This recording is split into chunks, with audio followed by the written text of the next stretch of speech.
சீமான் அவர்களுக்கு கல்லை தடுப்பதல்ல பிரச்சனை. சீமான் மக்களிடத்தில் போய் சேருகிறான். சீமானை வளர விட்டுறக்கூடாது.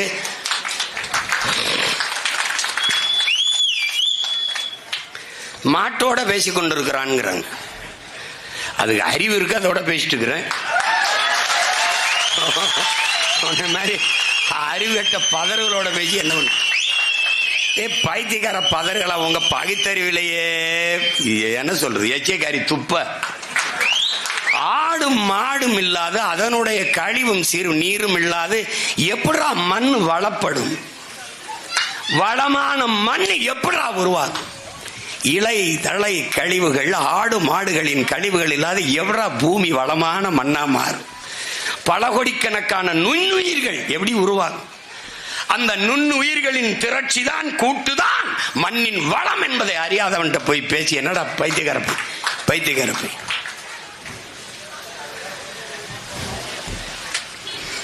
பெற்ற தாயே பிள்ளைகளை எங்கேயாவது தூக்கி போட்டு போயிடாடா.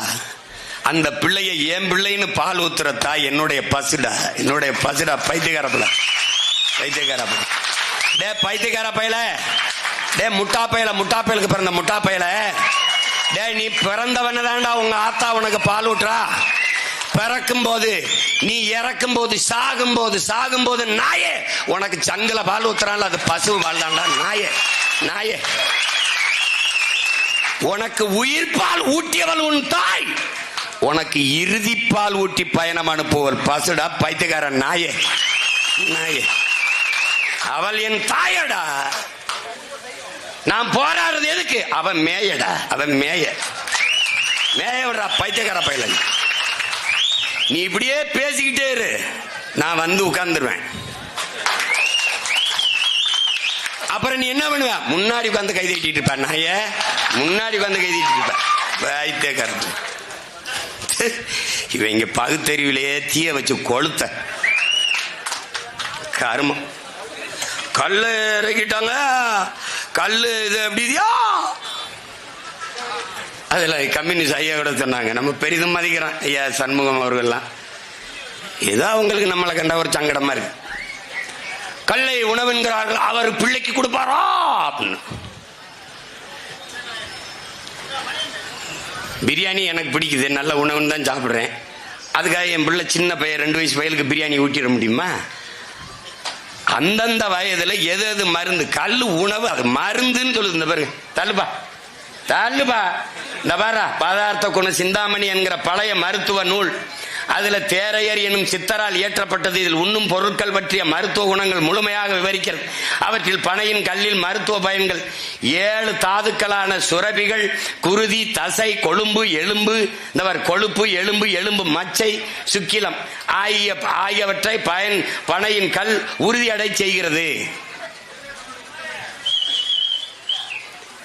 இது மாதிரி பிராண்டி குடித்தால் இது குணமாகும், விஸ்கி குடித்தால் இது நலமாகும், ரம் குடித்தால் இது கும்முனாகும், ஜின்னு குடித்தால் இது கிண்ணுனாகும். எப்படிதான் சொல்லட பைத்தியக்காரன் நாயே. நம்மளை எதிர்த்து போரி விடு. அது டாஸ்மாக் கடையில் போய் கதவை முட்டிடுச்சா, அதாவது பண்ணு ஒன்று செய்யி. மதுவை ஒழிக்கிறோம்ங்கிற போராட்டம் குடிச்சு ஒழிச்சிருது. ஏழ்மைய ஒழிங்கன்னு சொன்னா அதான் ஒழிக்கிறோமே. எப்படி எல்லா இலையும் கொண்டுட்டா ஏழ்மை ஒழிஞ்சிரும். விவசாய பிரச்சனையை தீரு, அதுக்கு எப்படி விவசாய பிரச்சனை? விவசாயம் எல்லாம் கொண்டு வரும். எனக்கு விவசாய சின்னத்தை முதல்ல கேட்கும்போது, காலமாட கேட்கும்போது உயிர் உள்ள எதையும் தர முடியாதுட்டான். மயில கேட்டேன், தேசிய பறவைன்ட்டான். புளிய கேட்டேன், தேசிய விலங்குன்ட்டான். அந்த சண்டை தனி. அப்ப தேசிய மலர் எதுக்கு அவருக்கு கொடுத்தான்னு கேட்டேன். அது எப்பவோ நடந்துருச்சுங்க. இப்படியே சமாளிச்சிட்டோம் தான். கடைசியா யானையை கேட்டேன். யானை அம்மா மாயாவதிக்கு ஏன் கொடுத்தான்னு கேட்டேன். காலமாடு உயிருள்ள எதையும் தர முடியாது அப்படின்னு என்ன பண்ணா, விவசாய கொடுத்தான். இப்ப என்ன நீ புரிஞ்சுக்கிற? விவசாயி அவனும் உயிரோட இல்ல, அவ்வளவுதான். அதை எனக்கு ஏன் கொடுத்தான்? உயிரை கொடுத்தாவது விவசாயத்தையும் விவசாயிகளையும் காப்பாற்றுவான் சீமான். அவன் முன்னவர்கள் கண்ட கனவுபடி வாழ்ந்த தலைவன் காந்தி கண்ட பொருளாதார கொள்கை தற்சார்பு, அம்மையார் இந்திரா காந்தி கொண்ட பொருளாதார கொள்கை தற்சார்பு, எங்கள் தாத்தன் காமராஜர் கண்ட கனவு தற்சார்பு பொருளாதாரம். ஊரா நாட்டிலே போய் சோத்துக்கு கையெந்தவா போராடி சுதந்திரம் பெற்றோம், கூலோ கஞ்சியோ இருக்கிறத குடிச்சிட்டு நிம்மதியா படுப்போம். இதாண்டா தற்சார்பு. இந்த தற்சார்பு படித்த நாட்டை கட்டி எழுப்பிய தலைவன் எங்கள் தலைவன் மேதகுவே பிரபாகரன் அவர்கள். அவனே வேளாண் பண்ணைகளை உருவாக்கினான், ஆடு மாடுகளை வளர்த்தான், பனை ஏறி பதநீர் ஏறி கருப்பட்டிகளை செஞ்சான், பணம் வளத்தை அதிலே மிட்டாய் செய்தான், எல்லாம் செய்தான். பனங்கிழங்கிலே உடியன் மாவு என்று மாவு செய்தான். நாம் பயன்படுத்துற மைதாவுக்கு பதிலாக பயன்படுத்தினான். வெள்ளைக்காரர்கள் பிரபாகரா ஒண்ணுமே இல்லையே, ஒரு சின்ன நிலத்திலே ஒரு வளமும் இல்லாத நிலத்தை தனி நாடாக அடைந்து நீ என்ன செய்வாய் என்று கேட்டதற்கு என் தலைவன் சொன்னது, எனக்கு என்னுடைய பனையும் என்னுடைய இறாலும் போதும், எனக்கு நான் உலகத்தின் தலை சிறந்த நாடாக கொண்டு வருவேன் என்று.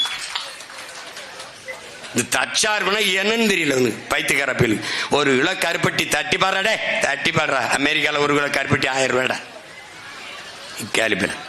அதை விட்டு எல்லா டாக்டரும் சொல்றான், கருப்பட்டியில சர்க்கரை அளவு குறைவா இருக்கு, கருப்பட்டியை பயன்படுத்துங்கள். கருப்பட்டியை இவனுக்கு கருப்பா இருக்குல்ல அது, அதனால இனிமே நம்ம ஆளுகெல்லாம் கருப்பட்டியை செஞ்சு கொஞ்சம் வெள்ளை அடிச்சு அப்படி வீங்க. நீ பாராடே, நான் வந்த பிறகு குறிஞ்சி அங்காடி, மருதம் அங்காடி, நெய்தல் அங்காடி, முல்லை அங்காடின்னு வச்சு அரசு பணியாக்கி நான் இந்த நாட்டை தலை சிறந்த நாடா மாத்தல. நீ பாட்டே அதுல கருப்பட்டி விற்பேன். கருப்பட்டி ரோட்ல போகும்போது வெக்கம் இல்லாம கருப்பட்டி காஃபி கிடைக்கும் எழுதி வைக்கிறான். அங்க போய் வண்டி நிக்குது, மயத்துக்கா நிக்குது, அங்க போய் கருப்பட்டி காஃபிய. ஆனா கருப்பட்டி வந்துடப்படாது, ஏன் பணம் ஏறிடப்படாது, அது குலத்தொழில். ஏண்டா ஆடு மாடு மேய்த்தல் குலத்தொழில், நாங்க மீன் பிடிக்கிறது குலத்தொழில், வேளாண்மை செய்வது குலத்தொழில், பணம் ஏறுவது குலத்தொழில். இப்ப உட்கார்ந்து பேசிக்க, உனக்கு என்ன தொழில்? இப்படியே பேசியிருக்கடா பரதேசி நாய, உனக்கு என்ன தொழில்? தண்டச்சோறு, சோறு சொல்லாது, சோறை ஏன் திட்டத்துக்கு பயன்படுத்துற? தண்ட சாதம்னு சொல்லு, தண்ட ரைஸ்ரா, தண்ட ரைஸ் அப்படி ஒண்ணு பேசி விட்டுருவோம். தண்ட ரைஸ் கொடுமை.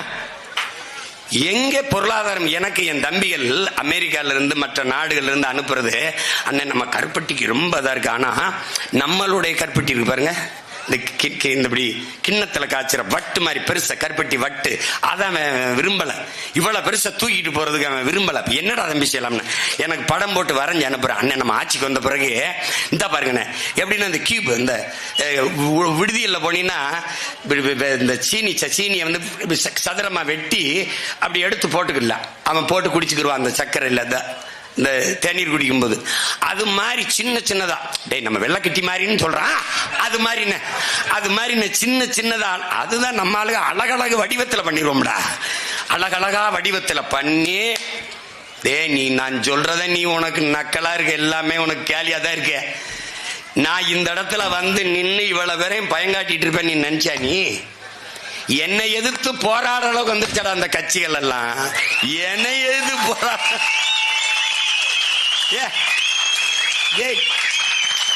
கல்லூரியா பேசிக்கிட்டு இருந்தேன். அங்க மாணவர்கள்லாம் எழுச்சி விடுறான், அவன்கிட்ட கேள்வி கேட்கிறான், அறிவுபூர்வமா கேள்வி கேட்கிறான், இவனும் பதில் சொல்றான். இவன் ஒரு மாதிரி தயாராகிறான். எந்த கல்லூரியிலும் சீமான கூப்பிடாதேன்னு போட்டான்.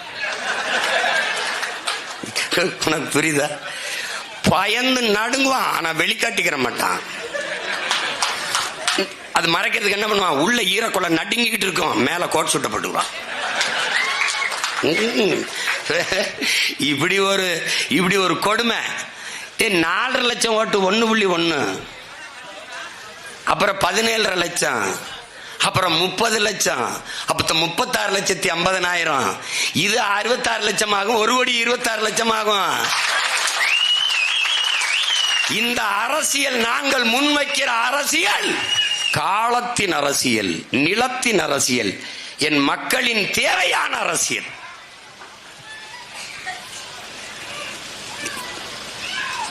நாங்கள் பிரச்சனைகளில் பிறந்த பிள்ளைகள். இன்னைக்கு பனை ஏறிக்கு நிக்கிறேன்னா, நாளைக்கு மாடை ஏற்றிக்கிட்டு மலையில ஏறி மேய்க்க போறேன்.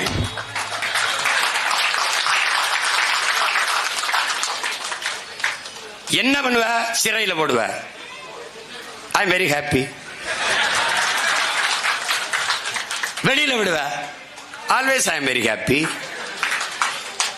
ஏண்டா கொலை செஞ்சுட்டு கொள்ளை அடிச்சுட்டு ஊராஞ்சொத்தை திருடி உலையில போட்ட அயோக்கிய நாய்களே வெளியில கை காட்டி டாட்டா காட்டி சிரிச்சுக்கிட்டு தெரியுது.